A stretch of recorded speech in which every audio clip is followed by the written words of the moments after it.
Halo teman-teman, alur film yang ingin saya sampaikan kali ini berjudul Yaksha Ruthless Operation yang rilis tahun 2022. Film asal Korea Selatan ini disutradari oleh Na Hyun serta dibintangi oleh beberapa aktor maupun aktris ternama seperti Sol Kyung-gu, Park Hae-soo, Lee El, dan lain sebagainya. Nggak pakai lama, langsung aja kita simak. Film diawali dengan adegan di Hong Kong di mana terlihat seorang pria yang kita panggil saja Maman menyerahkan sebuah benda yang saya duga sebuah hard disk kepada pria botak di dalam sebuah mobil. Lalu kemudian muncul sebuah mobil jeep dengan kecepatan tinggi menabrak mobil pria botak itu hingga terbalik. Melihat hal itu, Maman segera melarikan diri. Pengemudi mobil jeep yang bernama Ji Kang-in segera turun dan mengambil harddisk tersebut, lalu tak segan meledakkan mobil pria botak dengan granat tangan. Setelahnya, Ji Kang-in segera mengejar Maman dengan mobilnya.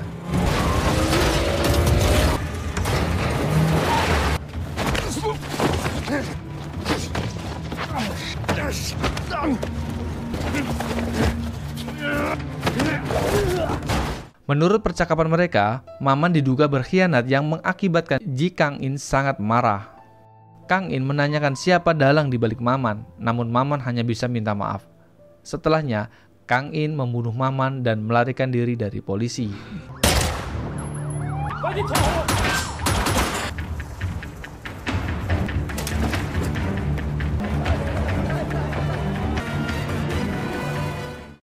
Adegan berpindah ke Korea Selatan di mana dikabarkan seorang ketua dari Sang-in Group yang bernama Lee Chan-yong yang sedang diperiksa oleh pihak kejaksaan dengan tuduhan suap dan manipulasi saham. Lee Chan-yong dikenal juga sebagai sosok raksasa yang sulit untuk disentuh oleh hukum karena koneksinya yang luas. Salah satu jaksa yang memeriksanya adalah Han Ji-hon, yang dimana dia dikenal sebagai jaksa yang taat aturan, jujur, dan adil dalam melaksanakan setiap tanggung jawabnya. Saat keyakinan mutlak Han Ji-hon jika dia akan berhasil menghukum Lee Chan-yong, masalah muncul. Han diberitahu oleh rekan-rekannya bahwa diketahui jika timnya telah secara ilegal meriksa sebuah kantor yang seharusnya menunggu izin untuk melakukannya. Rekan Han Ji-hon meminta mereka untuk menyembunyikan persoalan ini agar penyelidikan ini dapat berjalan sesuai rencana. Namun Han menolak karena menganggap jika mereka melanggar hukum, mereka tidak berbeda dengan para penjahat itu. Oleh karena itu, Han melepaskan Lee Chan-yong dan atas kejadian itu posisinya di kejaksaan turun dan dimutasi. Setelah kejadian malam itu, Han mengunjungi ibu dan adiknya di sebuah kedai makan milik keluarganya. Ibu dan adiknya khawatir atas apa yang menimpanya. Namun, Han Ji-hon meyakinkan jika dirinya tak apa-apa. Han kemudian mengunjungi rekannya yang berada di Badan Intelijen Negara. Rupanya, Han Ji-hon dimutasi ke sana di bagian penasihat hukum. Di kemudian hari, saat Han memasuki ruang kerjanya, dia melihat seorang wanita yang sudah berada di ruang kerjanya. Dia mencari rekan Han Ji-hon, yaitu Jaksa Park. Diketahui ternyata perempuan itu adalah Direktur Bin yang memberikan tugas kepada Jaksa Park untuk menjalankan misi khusus. Jaksa Park kemudian menolaknya dengan segudang alasan. Mendengar itu, Han mengajukan diri untuk misi tersebut. Jaksa Park senang dan merekomendasikan Han Ji-hon ke direktur. Han Ji-hon juga mengajukan syarat jika dirinya mau menjalankan misi itu jika dirinya dikembalikan ke posisi lamanya. Direktur kemudian menyetujuinya. Han kemudian terbang ke Cina, ke kota bernama Shenyang. Han Ji-hon diberikan tugas untuk melakukan penyelidikan terhadap grup intelijen Korea Selatan yang berada di sana. Karena direktur merasa bahwa belakangan ini setiap laporan yang diberikan palsu. Selain itu, grup intel yang bernama Tim Hitam tersebut juga diduga melakukan aktivitas ilegal sehingga direktur memaksa Han Ji-hon untuk menemukan informasi sebanyak mungkin terkait hal-hal tersebut. Sesampainya di Shenyang, dia segera dijemput dan dibawa ke lokasi di mana Tim Hitam bertugas. Awalnya, Han dibawa ke sebuah kantor yang terlihat normal, namun suasananya segera berubah saat orang-orang menerima pesan di ponsel mereka. Mereka segera bergegas menyiapkan beberapa perlengkapan termasuk uang. Han menyadari itu dan kemudian memutuskan untuk ikut mereka. Awalnya mereka menolak, namun karena dia adalah seorang penyelidik yang ditugaskan oleh pusat, jadi mereka membiarkannya. Mereka segera menuju titik temu yang diinformasikan oleh Ji Kang-in. Diketahui, ternyata Kang In adalah ketua dari tim hitam Dinas Intelijen Korea Selatan. Saat mereka berbicara, sebuah mobil putih datang. Pengemudinya bernama Profesor Wang. Kemudian, Kang In dan Profesor Wang memasuki pabrik yang dituju. Sesampai di sana, mereka terkejut karena mereka dikepung oleh musuh. Pihak musuh menanyakan tentang nomor 39. Kang In menyangkal itu dan pertempuran pun tak terelakkan.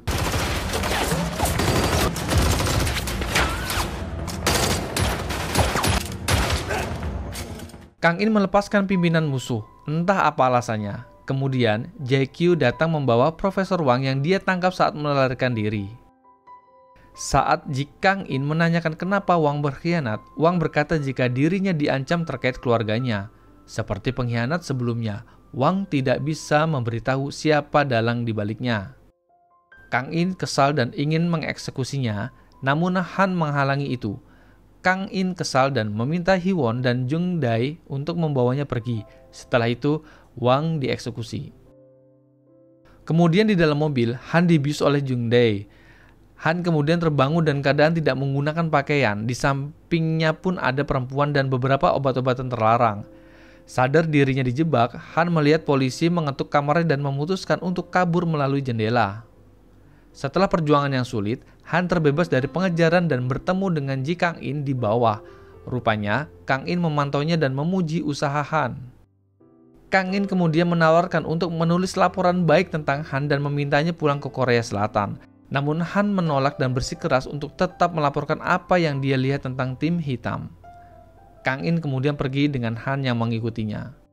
Saat Han mengikuti Ji Kang-in ke markas, dia teringat pesan direktur jika Kang-in adalah orang yang tidak bisa dipercaya dan prediksi. Bahkan dia kerap menggunakan metode-metode aneh untuk menyelesaikan misinya.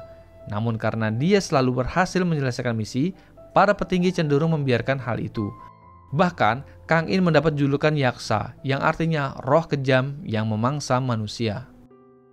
Di markas, Kang-in meminta Hee-won untuk memutar detail kasus yang sedang mereka tangani. Tampak keraguan pada Hee-won karena ada Han Ji-hoon. Kang-in meyakinkannya jika setelah ini Han tidak akan bisa pergi dan sepenuhnya akan terlibat.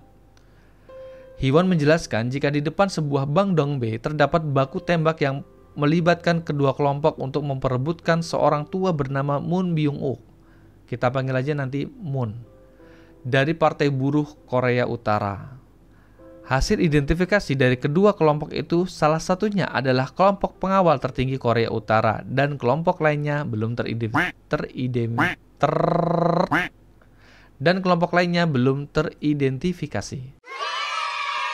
Lalu Han menanyakan alasan kenapa tim hitam terlibat. Mereka menjelaskan jika Moon meminta perlindungan kepada tim hitam dan menunggu di titik temu.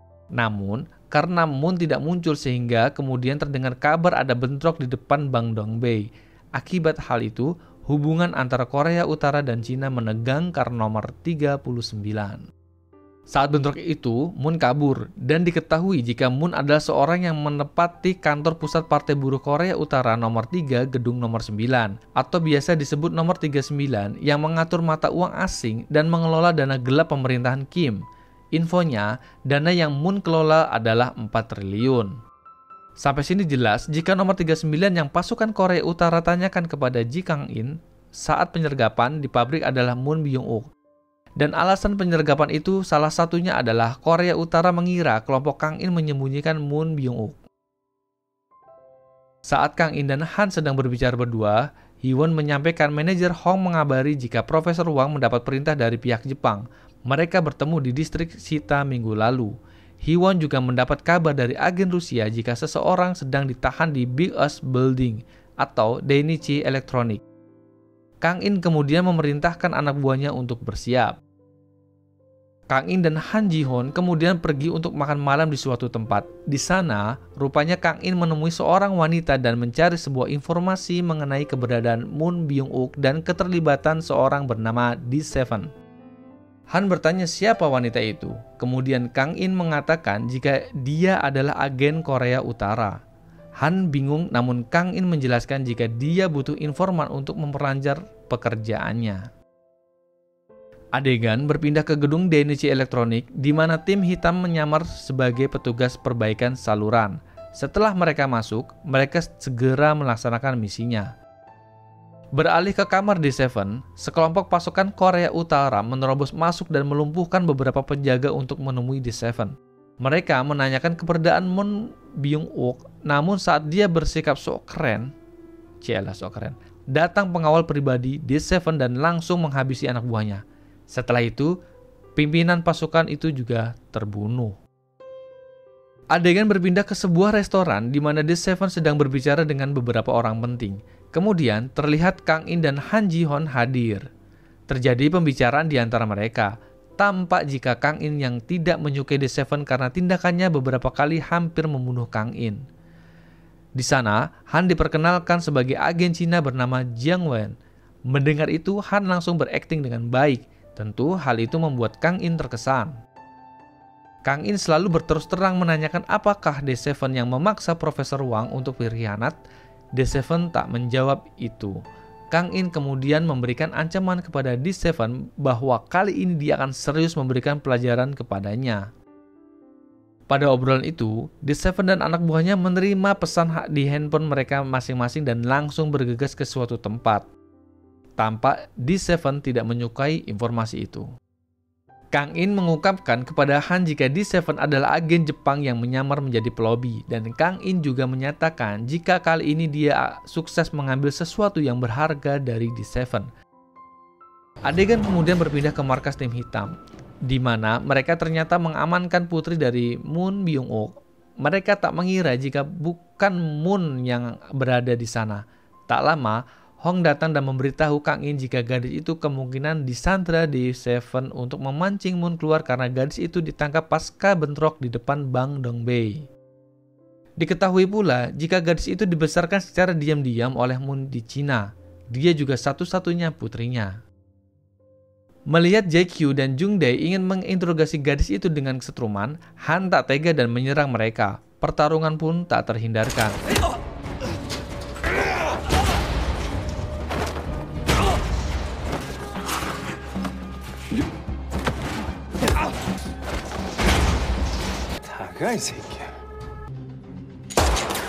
Saat Han hampir kalah, gadis itu menyelamatkannya dan segera bergegas meninggalkan mereka yang dikurung. Namun di perjalanan, saat Han hendak ke kedutaan Korea Selatan, gadis itu menodongkan pistol dan meminta Han turun dari mobil. Setelahnya, Han menghubungi Direktur Yeom Jeong-won dan menceritakan semua yang dilihatnya. Namun saat Han sedang berbicara di telepon, sekelompok orang mengacaukannya. Han tak berkutik melawan mereka sampai akhirnya Kang In datang dan membebaskannya. Tak disangka, setelah Kang In menendang Han dan marah akan tindakan Han sebelumnya mengenai Putri Moon, pertarungan pun tak terhindarkan.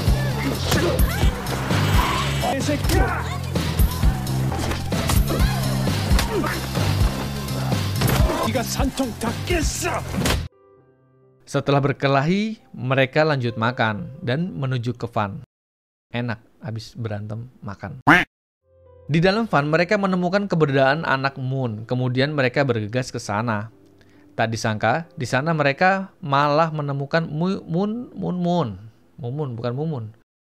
Tak disangka, di sana mereka malah menemukan Moon Byung-wook yang tertembak di bagian perut. Ji Kang In sadar itu adalah jebakan, dan di luar gedung nampak pasukan polisi datang untuk menggerebek lokasi itu. Jung Dae berusaha untuk mengirim Ji Kang In kabar, namun karena sinyal komunikasi diblokir, terpaksa dia mengirim Han berlari ke lokasi Kang In.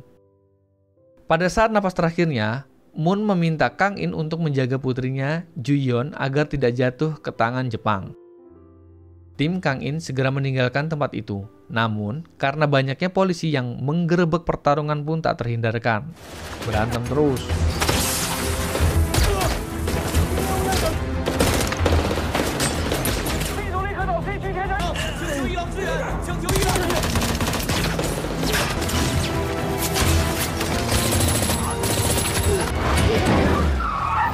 Namanya juga film. Jagoan dikit, musuh banyak, nggak masalah. Yang pasti menang. Kang In dan tim berhasil lolos. Namun, di tempat lain, Hong mengabarkan jika kantor mereka digerebek polisi. Mendengar itu, Kang In memerintahkan penghancuran markas mereka karena dia menilai lokasi itu juga akan diperiksa polisi.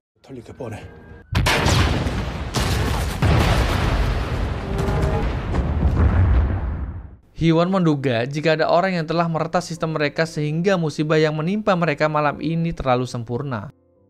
Bak Gayung bersambut. Tak lama, di Seven menelepon Kang In dan menyampaikan jika dia harus kabur dari Cina karena dugaan pembunuhan terhadap Moon Byung-uk. Kang In tidak begitu terkejut karena dia tahu telah dijebak oleh The Seven. Keesokan paginya, di pabrik kenalan Kang In, saat sarapan Hee-won menjelaskan kepada Han jika Kang In benar-benar menyelundupkan dana. Namun, dana itu digunakan untuk diberikan kepada keluarga rekan-rekannya yang gugur.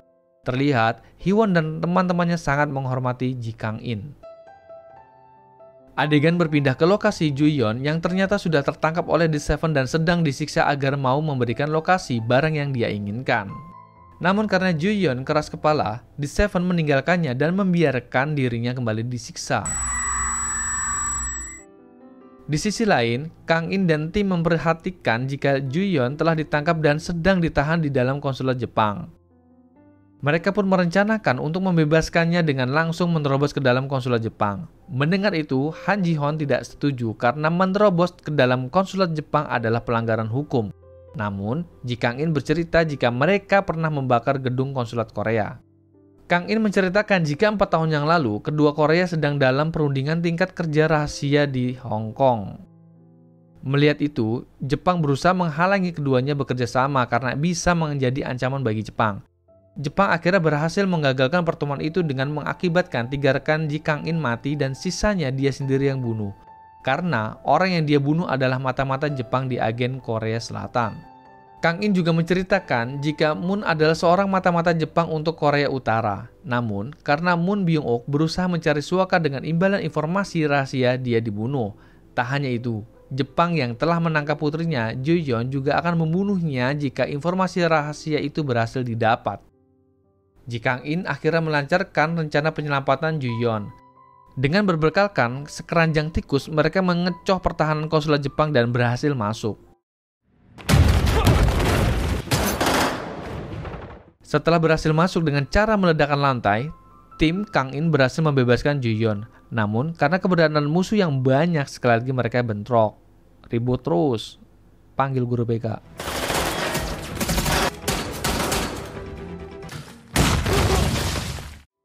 Han dan Ju-yeon berhasil melarikan diri dengan menyamar sebagai petugas pembasmi tikus.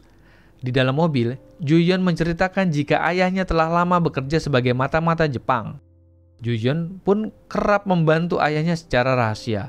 Alasan kenapa Moon membantu Jepang adalah semata karena demi kebaikan dua Korea.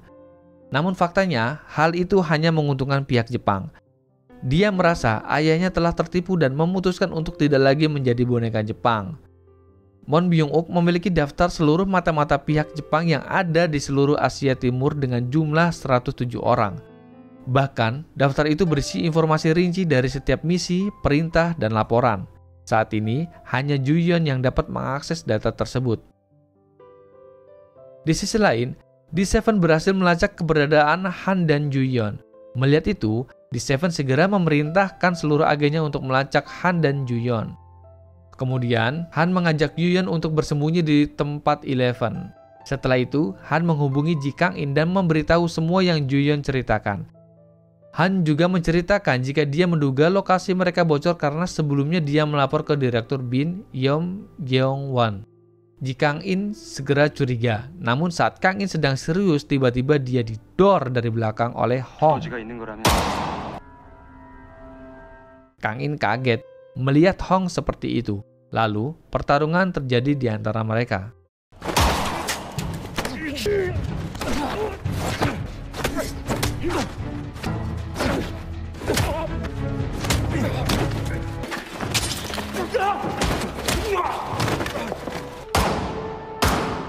Seperti biasa, alasan pengkhianat adalah karena mereka terpaksa. Namun karena Ji Kang-in tidak mengampuni pengkhianat, dia membunuh Hong.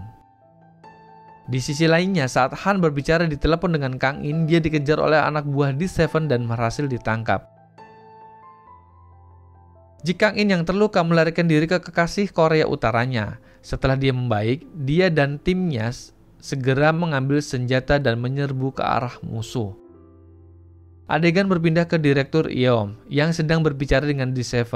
Pada obrolan itu, Direktur Yeon dibuang karena dianggap sudah tak berguna lagi.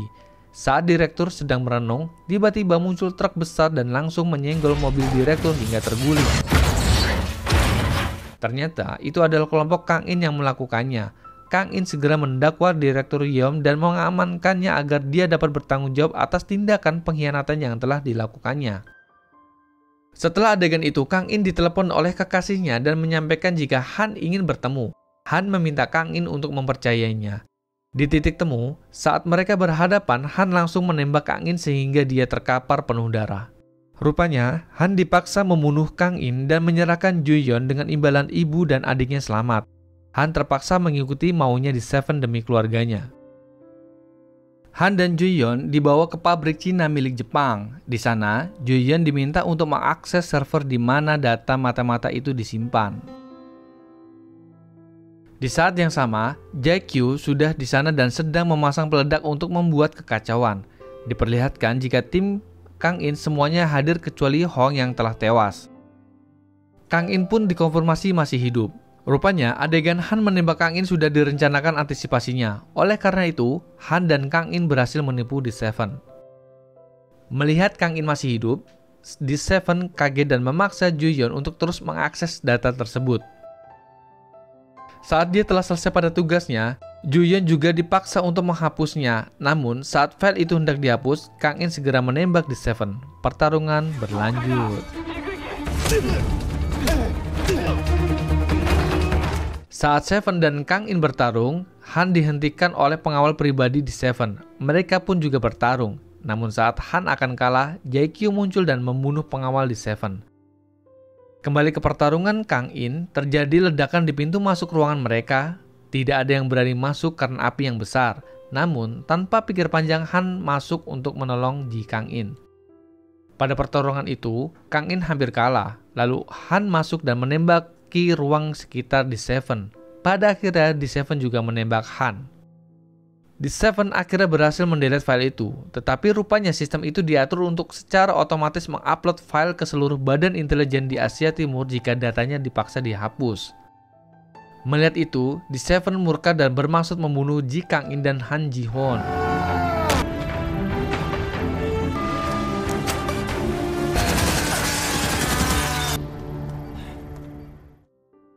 Setelah kekalahan D7 dan terbongkarnya file mata-mata tersebut, Kang-in meminta Han Ji-hoon untuk kembali ke pabrik di mana mereka bersembunyi sebelumnya dan menangkap Direktur Yeom yang disekap di sana. Setelah itu ditunjukkan juga jika Han berhasil menangkap Lee Chan-yong dari Sang-in Group dan menjeratnya dengan tuduhan kasus suap dan manipulasi saham. Film selesai. Ending yang beropa-opa. Ya, itulah alur film Yaksa yang rilis tahun 2022. Sebuah film keren yang tidak terlalu menguras otak untuk memahami isi ceritanya. Hikmah yang dapat kita petik, waspadalah pada setiap situasi, karena teman toksik gak mandang tempat. Semoga teman-teman suka dengan ulasan saya. Mohon maaf apabila terdapat kata-kata yang kurang berkenan. Salam nomor 6 film.